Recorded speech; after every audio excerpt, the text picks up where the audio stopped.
Hello and welcome to this 20th session on symmetry and chemistry.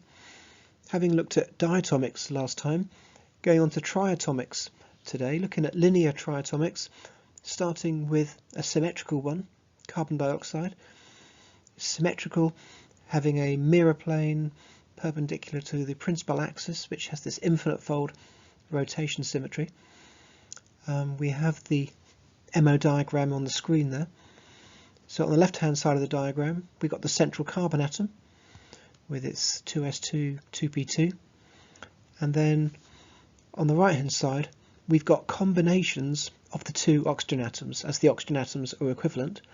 You notice that the orbital energies are lower in the case of oxygen, more protons in the nucleus, more electronegative oxygen atom, that lowers the energy of the electrons.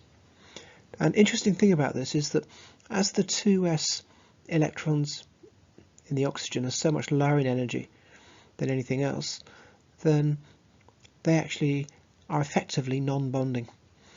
So there's very little interaction of these orbitals with other orbitals, and so the electrons there remain effectively 2s character, and so these electrons will effectively be lone pairs on the oxygen atoms. So each oxygen atom will have one of these 2s lone pairs, and so it's the 2p electrons on the oxygen atoms that are going to be interacting with the atomic orbitals on the central carbon. And so here we can have sigma and pi interactions. Now the interesting thing about the sigma interaction is that the 2s orbital and the 2pz orbital, they both are going to have sigma symmetry, and so can both get involved in sigma bonding. And so we got very helpfully these orbital pictures on the right hand side. And so looking at the first sigma bonding orbital, we've got this sort of large red blob in the middle there. And so what this represents is a combination of oxygen 2pz orbitals, so that the same phase of lobe is pointing in towards the central carbon, and then that central carbon has a 2s orbital of that phase to give a big bonding orbital across the molecule. And then above that we've got another sigma bonding combination, where what we have here are the 2pz orbitals on the oxygen atoms of opposite combination this time, and the reason they've got set up in opposite combination is because then the phases pointing towards the central carbon, being opposite, will be just right for a carbon 2pz orbital to have constructive overlap with each of them. And so that again is a sigma bonding orbital. So we get those two sigma bonding orbitals, and above them we're going to get two pi orbitals. And so what's special about this is that we can have delocalized pi bonding across the three atoms. So you can see in those two sort of long sausage shaped orbitals that we've got there on the screen, you could see one of them, for example, could have, say, three, for example, px orbitals all lined up with like phases overlapping, and then the one to the right could be three py orbitals on the three atoms all lined up, same phase overlapping. And so each of them will give this long pi orbital delocalized over the three atoms, and indeed they will be degenerate. So obviously there's no difference between px and py in a linear molecule, so these are of the same energy. Now one thing that's quite interesting is when you go to the pi star orbitals, so you need to kind of go up two rungs there, the pi star orbitals, again what you find is that the oxygen p orbitals have the same phase, but it's the central carbon which is switched in phase, and that way all the carbon-oxygen interactions are anti-bonding, and we see that with px and with py. So curiously, in the bonding and the anti-bonding orbitals, the oxygen px and py orbitals, they're in phase with each other in both. So you might ask, well, what about the anti-bonding oh, what about the outer phase combinations of the px and py orbitals? And the answer is those ones can't have a straightforwardly bonding or a straightforwardly anti-bonding overlap with a carbon orbital, and so they're simply left as non-bonding orbitals. And of course, on the CO2 molecule, each oxygen has got 2 lone pairs. One of the lone pairs, as we earlier saw, was from the 2s electrons, and so in fact it's these outer phase p orbitals which provide the other lone pair for the oxygen atom. And then right at the top we can see the sigma anti-bonding combinations, and so at the very top you can see we've got a pz orbital on the central carbon, and that is lined up with pz orbitals on the exterior oxygens, just so there's a phase mismatch both times. And then underneath that we've got the pz orbitals on the oxygens lined up, so they've both got phase mismatch with the central carbon 2s orbital. So that's a fairly kind of intuitive MO diagram. There's no sort of explicit group theory there, but it kind of makes sense as we overlap the orbitals. So just reiterating some of these points here with the bullet points. So we have the lowest energy orbitals with oxygen character being the 2s lone pairs. How we've got this axially symmetric 2s and 2pz orbitals, and how they're actually, with the 2 orbitals on the carbon and with a pz on each of the oxygen, that adds up to a total of 4 of these axially symmetric atomic orbitals, and that's why we ultimately get them mixed up to form 2 sigma bonds and 2 sigma antibonds, as we saw. And then finally the px and the py orbitals on carbon and oxygen forming their pi and pi star bonds, but both of the pi and the pi star had the oxygen orbitals lined up, whereas the opposite phase on the oxygen orbitals gives us the non-bonding ones. Now, another interesting one, the nitronium ion, NO2+. MO diagram there, essentially the same as CO2. We meet the nitronium ion. This is the electrophile, which is the active species in the nitration of benzene. And what's quite interesting about this is that this is isoelectronic with carbon. So with a positive charge on the nitrogen, with nitrogen having lost an electron, it's gone from 5 in its outer shell to 4 in its outer shell, rather like carbon. So isoelectronic, linear, very similar MO diagram. And indeed, with a central atom being less electronegative than the exterior atoms, then also we should expect to see a similar kind of ordering in the orbital energies. It's quite interesting to compare these with other triatomic species. And so you see that O double bond C double bond N minus. This also has the same number of electrons, because of course N minus has the same number of electrons as O, like carbon dioxide. So that is cyanate or isocyanate.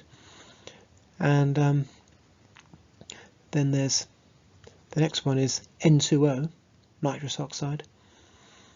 And so again, with N plus being like carbon and N minus being like oxygen, again close relative of carbon dioxide. N3 minus is an interesting one, azide. We'll look at that in a bit more detail. And so of course we know that N2 has the same number of electrons as CO, and then if you add an N minus onto that, N minus is a bit like another oxygen, so N3 minus has got the same number of electrons as CO2, so that should be quite similar, except of course all 3 atoms are from the same element, so we'll come back to N3 minus. And so those first ones, the cyanate, isocyanate and the N2O, perhaps better written as these alternative structures, and so perhaps not quite so analogous as we thought. I think also what's the, NCF, so that's that fluorocyanogen, that again has got the same electron count but doesn't have the same symmetry, so That's a C infinity V rather than a D infinity H. So going to the azide ion in a bit more detail, there's actually a very nice exposition about how this all works on the YouTube channel Casual Chemistry, where I got this image from. Some nice colour coding there. So you can see on this picture, of the 3 nitrogen atoms, it's so again linear species, and so essentially you've got 2 types of nitrogen. You've got the central nitrogen and the terminal nitrogens. So these are depicted as type 1 and type 2 in the little picture on the top right there. So on the left hand side we've just got nitrogen atom orbitals, 2s and 2p.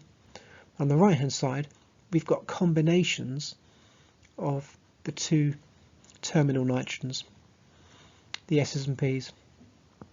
So you can see on the bottom right there we can have the 2s orbitals in phase or out of phase, and so these will be what, sigma plus g and sigma plus u. And then there's the 2p orbitals there, which again have got different relative phases. So when it comes to the overlap, we think about the different possible symmetries that we've got. So again, nicely explained with the colour coding. So for example, if we had a fully symmetric sigma plus g, this will be the red boxes that we can see on the diagram. So you can see the central nitrogen 2s, that's going to be fully symmetric sigma plus g, and so this will have the same symmetry as the exterior nitrogen 2s orbitals when they're in phase, and then also be a phase of the 2pz orbitals where you've got the same phase pointing towards the central atom, and that's the other box in red. And so what we have is we have these 3 orbitals combining, and so they will combine to give 3 MOs in the picture. And so at the very bottom there we've got the bonding combination of the 2 S's all in phase, and so that red B there is B for bonding. And then the most anti-bonding is going to be with the central nitrogen 2s there, which will be in between the exterior nitrogen 2pz's, where the phases are all mismatched to give you the most anti-bonding orbital. That's labelled AB. And then in the middle there's going to be some sort of mixture which is going to be intermediate, and this is the one where it's labelled as position uncertain, calculations required. So that'll be some more complicated mixture. Now next up we've got the green combinations. So again, these are axial orbitals, but these are going to be sigma plus u symmetry, and so that means we've got the 2pz on the central nitrogen, and then this will combine with the u combination of 2s orbitals down on the bottom right with the green rectangle around it, and also the u combination of 2pz's on the external nitrogens. So again, we've got 3 of these orbitals going into the mix, and so we get 3 molecular orbitals produced in the diagram. And so at the lowest energy, so beneath the 2s combinations of the exterior nitrogens, we'll have the most bonding orbital, where the 2pz on the central nitrogen is all nicely in phase with the phases on the external 2s orbitals. Then by the same token we'll have the most anti-bonding orbital, where the central nitrogen 2pz has a perfect phase mismatch with the external nitrogen 2pz's. And again, in the middle we'll have the third MO, which is going to be somewhat intermediate, and which involving some slightly more complicated mixtures. So those axial ones are the slightly more complicated ones. What's more straightforward are the px and the py orbitals, and so we can set these up so they can be, a bit like we saw with the carbon dioxide, so they can be all in phase to give you pi bonds, they can be all out of phase to give you pi antibonds, and in both those cases the exterior px and py orbitals are lined up. And it's when the exterior ones are of opposite phase that we get the non-bonding combinations. And these are the ones that are highlighted yellow on the right hand side, and you can see the non-bonding molecular orbitals there are highlighted light blue. So that's a talk through the MO diagram, and then we've got some bullet points that I think summarise these factors. So we've got a Lewis structure there of azide, which kind of makes sense of how it's isoelectronic with carbon dioxide, with double bonds throughout. And then a little comment about one of the places we meet azides are with the explosive reaction which fills car airbags, because of course they have to be filled so rapidly, it's got to be done explosively. And so this is done by decomposition of sodium azide. So actually sodium azide just decomposes to its elements there. So that N3 minus decomposes explosively to nitrogen gas. So that exceedingly quickly fills an airbag for you. So I thought now it'd be quite interesting to talk about the differences between azide and carbon dioxide. So of course in the azide case we're working with 3 atoms of the same element, whereas with carbon dioxide the central atom was quite different in electronegativity. And so you remember the thing with carbon dioxide was, because the orbital energies were much lower on the oxygen atoms, it meant that the oxygen 2s electrons were really quite separated in energy, and so they ended up being lone pairs. Whereas in the azide we don't have that. We don't have any orbitals way off in energy acting as lone pairs. And this is why the MO diagrams look slightly different. And so rather than having 2s lone pairs on each oxygen atom, what we have are these arrangements you can see colour-coded red and green, where we've got these effectively sort of non-bonding combinations thrown in there. And so actually what happens is, instead of the 2s lone pairs on oxygen being non-bonding, we actually find in this case it's those central pairs of electrons which are in the levels which are labelled calculations required. These are effectively going to be non-bonding electrons. So these are effectively going to be lone pairs, in addition to the lone pairs from the p orbital combinations. So of course on carbon dioxide and on azide there need to be 4 lone pairs altogether. And so in the case of carbon dioxide there are 2s oxygens and the p opposite phase p, whereas in the azide it's going to be these kind of non-bonding combinations of 2s and 2p, and in addition to the out of phase px and py orbitals on the oxygen. So just making the point here about how there's no non-bonding 2s, and also this point about having these additional interactions giving effectively intermediate or roughly non-bonding molecular orbitals.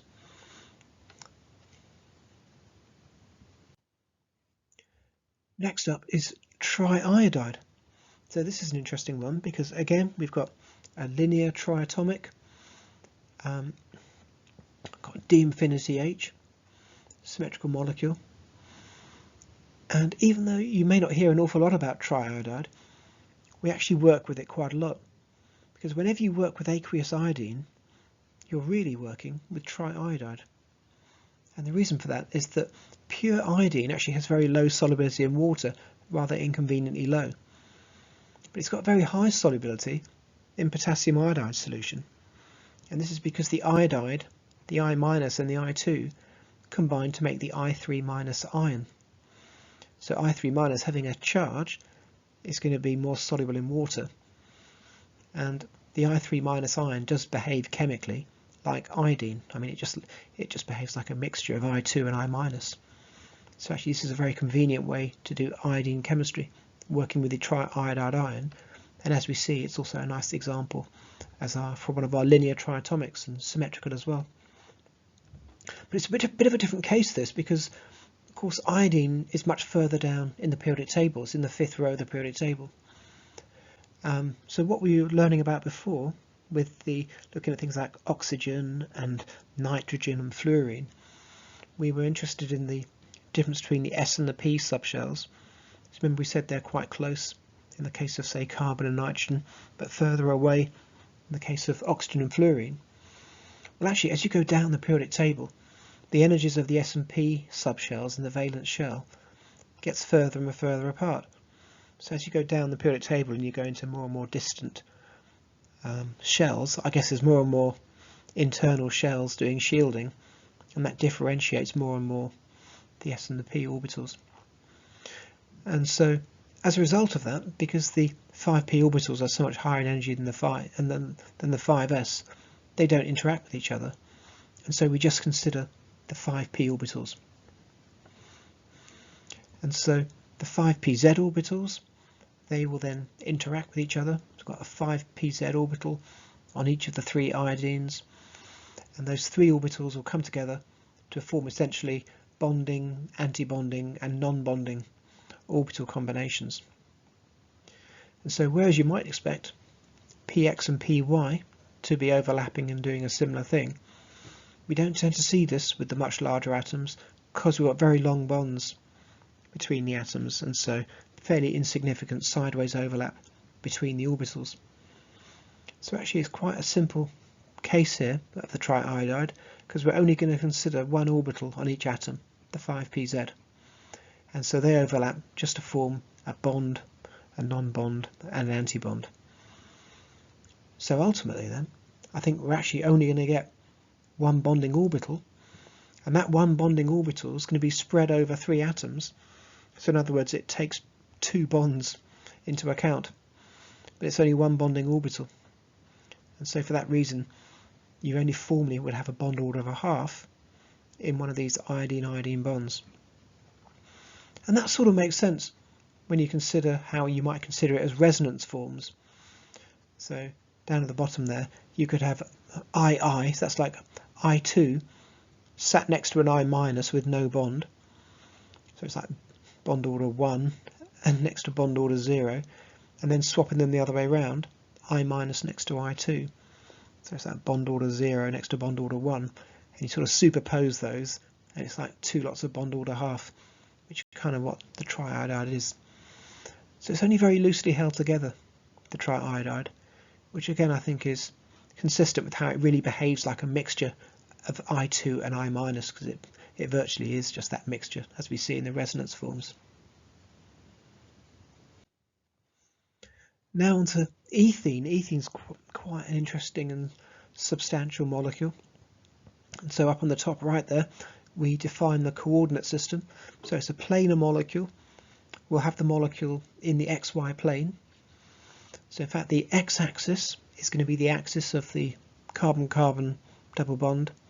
The y-axis perpendicular to that in the plane of the molecule. And so the z-axis is going to be perpendicular to the page there. Underneath that, I've got the D2H character table, and so it's quite a big character table, so I've only included the irreps there that are going to be significant from our representations. And the bottom 5 rows there are the representations for the different orbitals that are involved. So we've got the 1s orbitals on the 4 hydrogen atoms. Of course the 4H atoms are equivalent, so we'll consider those together. And then we've got the S, PX, PY and PZ, which we take as pairs on the 2 carbon atoms, and we're going to look at combinations of those. And so having got those representations in the table, I think it's fairly easy to satisfy yourselves, I think, about the characters in those representations. That's very similar, very simple. Once we do the reductions, they reduce to these irreps.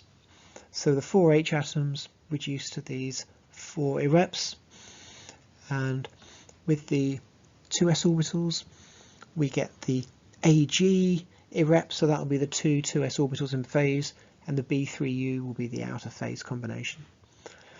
Similarly with we've got 2py and 2pz. And so interestingly here you see the x, the y and the z are all inequivalent. They're all different to each other. But the px is equivalent to the s orbital, symmetry wise. And so interesting thing about this group is that despite the fact it's quite a big group, we don't see any doubly degenerate irreps. There's no e's anywhere. It's just different singly degenerate a's and b's. So that's just a property of D2H. In fact, remember we spoke about this before. This is actually the largest abelian group because it hasn't got any of these doubly degenerate irreps. And it's interesting this because we haven't got any doubly degenerate irreps. There's actually a bit difficult to justify even calling the second carbon-carbon bond a pi bond, because we think of up until now we thought of pi bonds as being doubly degenerate, but in fact our pi bond here, so if we look at our 2pz orbitals, they're B2G and B1U. These are the pi and pi star combinations, but these are only singly degenerate orbitals. So interesting point that we talk about pi as thinking of sideways overlap of p orbitals, but really strictly speaking in a group theoretical sense, pi is relating to the irrep of these infinite rotation groups, like cylindrical or cone-like groups. So the whole concept of a pi orbital has been somewhat expanded. And so what we have now on the screen, quite a busy looking diagram here, the molecular orbital diagram for ethene, and these rather helpful pictures that have been put in place. So actually on the right hand side there, what we've got are the SALCs, the symmetry adapted linear combinations, shown pictorially for the 4H atoms. So those 4 circles are representing the 4 1s orbitals of the 4H atoms in ethene. So you can see the third one along, Ag, they're all the same phase. So that's what you'd expect for Ag, which is the fully symmetric irrep. And then you can also see that the one on the far right, like Ag, also has a G label, B3G. And so you can see that's even parity, can't you? Because when you reflect those through the centre, they come out as like phase. Whereas with the 2 on the left, they're going to come out opposite phase if you reflect those through the centre, and those both have U labels on. And then on the left hand side, what we're seeing are the orbitals on the carbon atoms, but combinations of them, because we've got 2 carbon atoms that are equivalent. So at the very bottom there, we're looking at the 2s orbitals. They could be in the same phase, that's the Ag, or they could be opposite phase, and that's the B1U. And just to make life complicated, those irreps Ag and B1U also come up when we look at the p orbitals. So you can see Ag, the fully symmetric one, this is what we get with 2 px orbitals kind of pointing at each other. You can see there, that's the fully symmetric combination. And B1U, likewise, this is the px orbitals, which are have got a sort of mismatch in their phases as they overlap.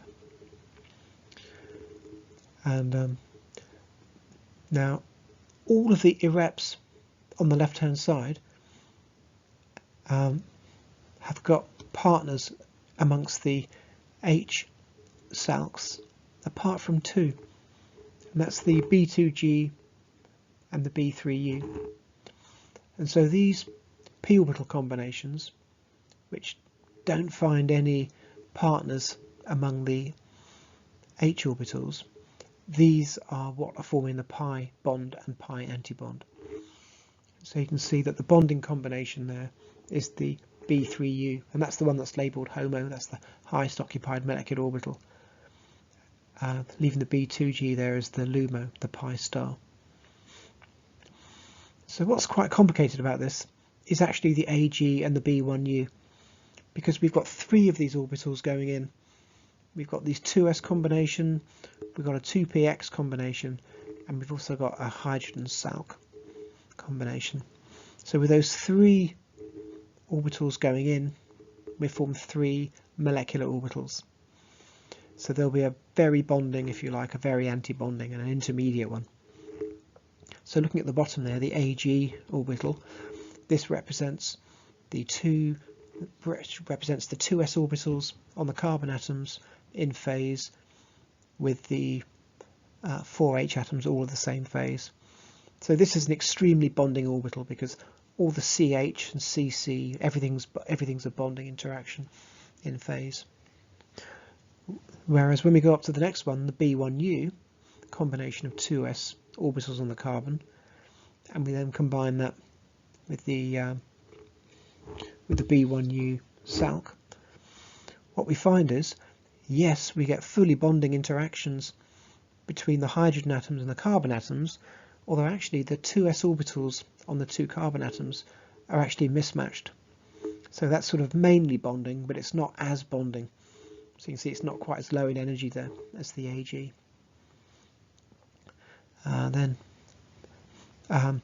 Also with these Ag and B1U, we see there should be a very anti-bonding combination.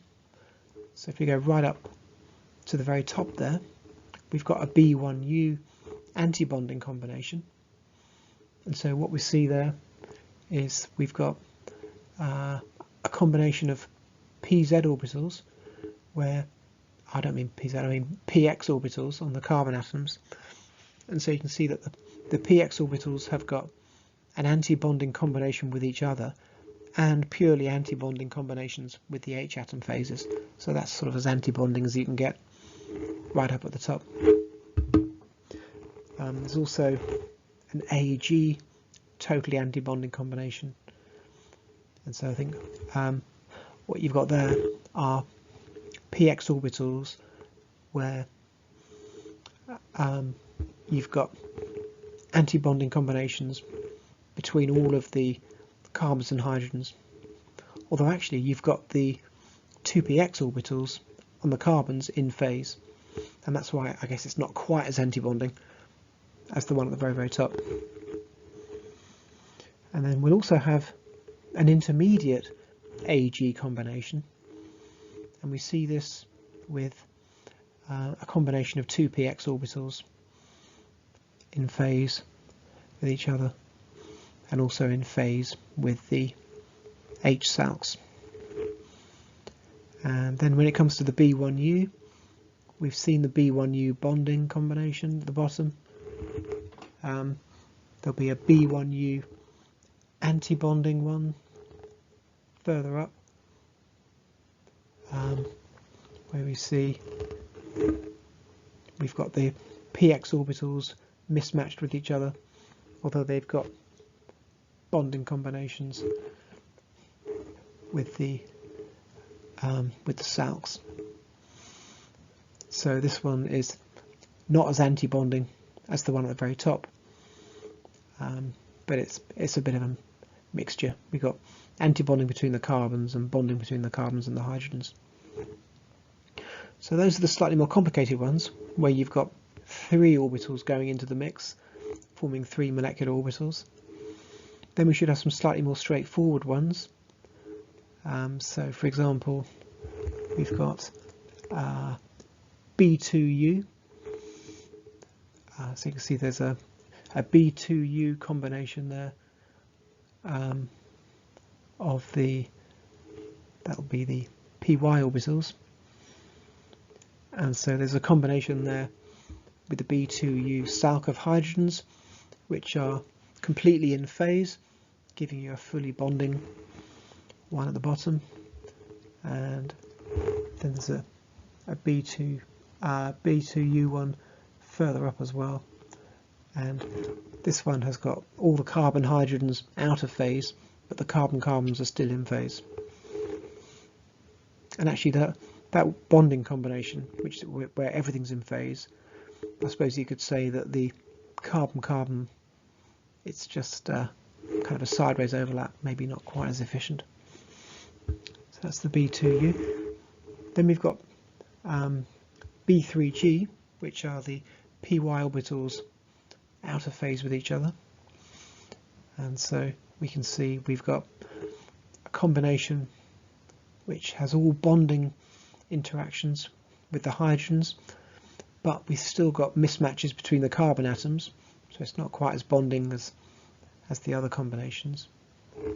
And then we've got a B3G up at the top there, where you can see we've got lots of antibonding interactions. So all the CH interactions are antibonding and the CC is antibonding. And perhaps it's not at the very, very top, because the antibonding CC it's like a sort of sideways on pi type interaction rather than the sigma one right at the very top. So I think that takes in just about all the orbitals in the diagram. And so you can see we've got these pi ones in the middle there, the HOMO and the LUMO. And so yeah, just making these points in the bullet points now. So yeah, interesting that all the irreps spanned by the px, py on the carbon, 2s on the carbon, all the 1s orbitals. Ultimately, I think this goes to explain why the molecule has no lone pairs of electrons. We've just got all of the electrons in the molecule in bonding orbitals. And so I've just made the point here about the special case of Ag and B1U, because it's common to 2s and 2p orbital combinations. So there's ultimately 3 irreps going into the diagram, giving us 3 MOs. So they're quite complicated, especially the intermediate ones. Then the 2pz were a kind of special case, because those 2pz orbitals, those symmetries were not in common with any of the H atoms or any of the other orbitals. So that's a kind of special case leading to the pi orbitals. Then there's a point I was making about the salx on hydrogen being shown pictorially. I mean, you could of course derive it all by projecting the characters from these irreps onto the different orbitals and deriving it. And incidentally, curious point here is that we can see that all the 6 bonds in ethene, so we've got 4 CH bonds and 2 CC bonds, all bonds are shown to be inequivalent on the diagram in terms of energy. And of course, they're all singly degenerate MOs, irreps, and so all different energies. And this is consistent with the photoelectron spectrum, where there are 6 peaks in the spectrum, suggesting that the electrons in the molecular orbital diagram are at 6 different energy levels. And just to finish with Allene, Allene's quite an interesting one. So here we've got a 3 carbon molecule where you've got 2 double bonds. So you've got a CC double bond right next to another CC double bond. And so in fact this is a general term. Whenever you have 2 CC bonds with a common carbon, it's called an allene. And the molecule known as allene is propadiene, which is the simplest possible allene. And it's a curious one because it's got this D2D symmetry. And so what's curious about this is that, so if you look at the lower diagram, we've got these 2 pi bonds. So if we say that the CC bond axis is the z-axis, you can see that we've got a sort of px and a py pi bond at 90 degrees to each other. So you can see that in the picture. And these are in fact a degenerate pair. So in fact, even in this molecule here, X and Y are effectively equivalent. And so these 2 pi orbitals are effectively equivalent, and they will in fact have E symmetry, and they'll be formally a degenerate pair of orbitals. As I say, reflecting the fact X and Y are equivalent. And so actually formally, this is to do with the fact that one of the symmetry operations in D2D is S4. There's a 4-fold axis of improper rotation. So that explicitly implies that the X and Y are equivalent. And it's quite interesting because the 2 pi bonds are actually related by an S4 operation. And indeed, as it says underneath the diagram, the CH2 groups are also related by a 4-fold improper rotation. You can kind of, those green rectangles kind of make the point there. But it's interesting because even though we've got two pi orbitals which are doubly degenerate, so you think, oh, maybe those are proper pi orbitals. Well, strictly speaking, they are E orbitals. So E is an irrep in D2D symmetry. Of course, D2D symmetry won't have any formal pi irreps because we only see the pi irreps where there's sort of this infinite fold rotation axis. C infinity V and D infinity H have these sort of axial rotation groups. So yeah, they're not strictly speaking pi, but they're E in symmetry. But curiously, ethine, where you've got a carbon-carbon triple bond, these would be genuine pi bonds actually in the triple bond, because the molecule is strictly D infinity H. It's got that infinite fold rotation, and it's a symmetrical molecule. But E and pi do have quite a lot in common, so they're both the sum of complex irreps. So they're both, so it's not like a proper two-dimensional irrep. It's not like it's a 2x2 matrix. It's just the sum of two one-dimensional irreps.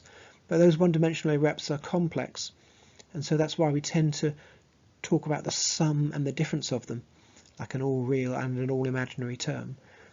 And so this is essentially giving us px and py orbital overlap. So when we looked at linear molecules, we kind of rationalized them as px and py overlaps. And likewise in Allene, we've explicitly got px and py overlap because the orientations of the CH2 groups kind of force it on the molecule. And it's an interesting one because, you know, chemists do generally talk about pi simply meaning the sideways overlap of p orbitals.